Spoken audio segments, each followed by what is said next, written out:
I know y'all hate it when I'm right, but man, I love it when y'all hate it.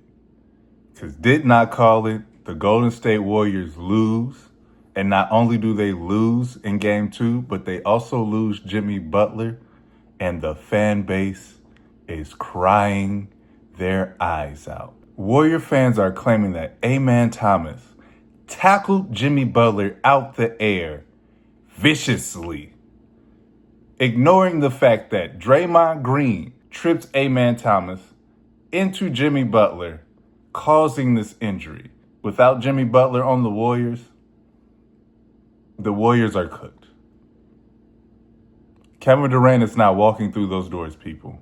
So yet again, Draymond Green has cost the Golden State Warriors a championship.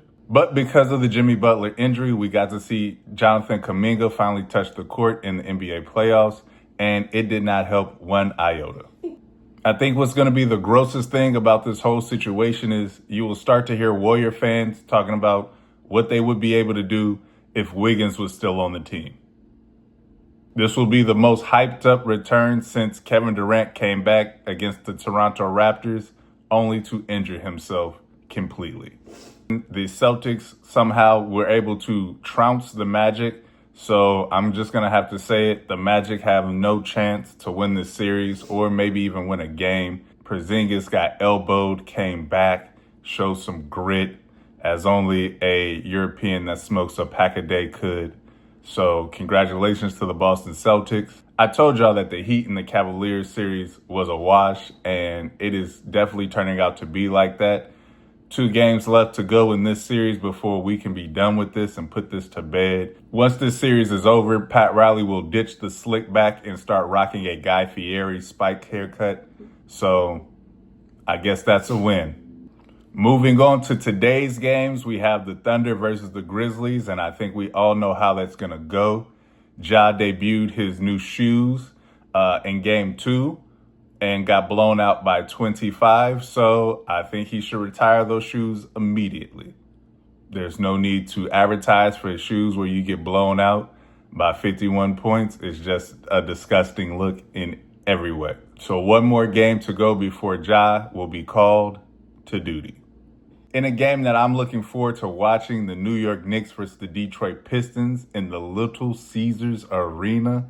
Oh my goodness, it is going to be off the chain. Throw your pepperonis in the air, everybody, because the Pistons are taking this one. Chris Webber, we still want that free weed. As we've seen in the series that Cat is a no-show.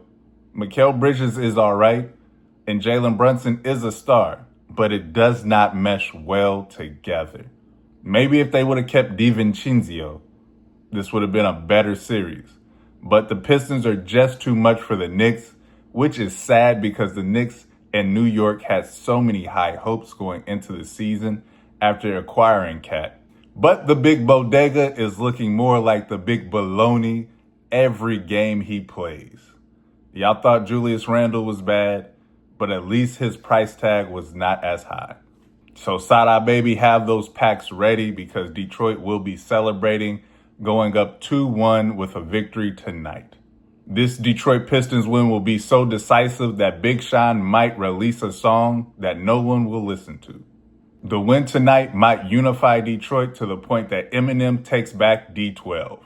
And in the big game of the night, we have the Nuggets versus the Clippers here in Los Angeles, California. Now, if you don't know, Kawhi Leonard went off in game 2.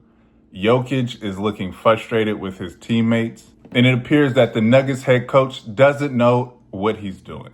Shocking. He's only been there for 2 weeks. He's going up against Tyronn Lue. He's got to guard Kawhi Leonard and James Harden. It's becoming evident that this is what the Denver Nuggets ownership wanted. They did not want the Nuggets to advance and have a good season and give people hope. They wanted to lose for whatever reason that we'll find out in the offseason. But congratulations to the Nuggets for losing on purpose. I've never seen a team tank in the playoffs, but here we are. This is a first for me. The Clippers win will have the city of Inglewood up for 15 minutes. The only way I see the Denver Nuggets taking this game is if Aaron Gordon shows up in a full Casey Jacobs hockey mask from somebody beating the dog shit out of him. It was motivating in game 1. He was not that beat up in game 2 and they lost. So somebody in that locker room, do your worst. Well, those are my picks for today. If you liked them or if you didn't like them, leave your response in the comments section and remember to keep that same LeBron James energy. I'll see you tomorrow.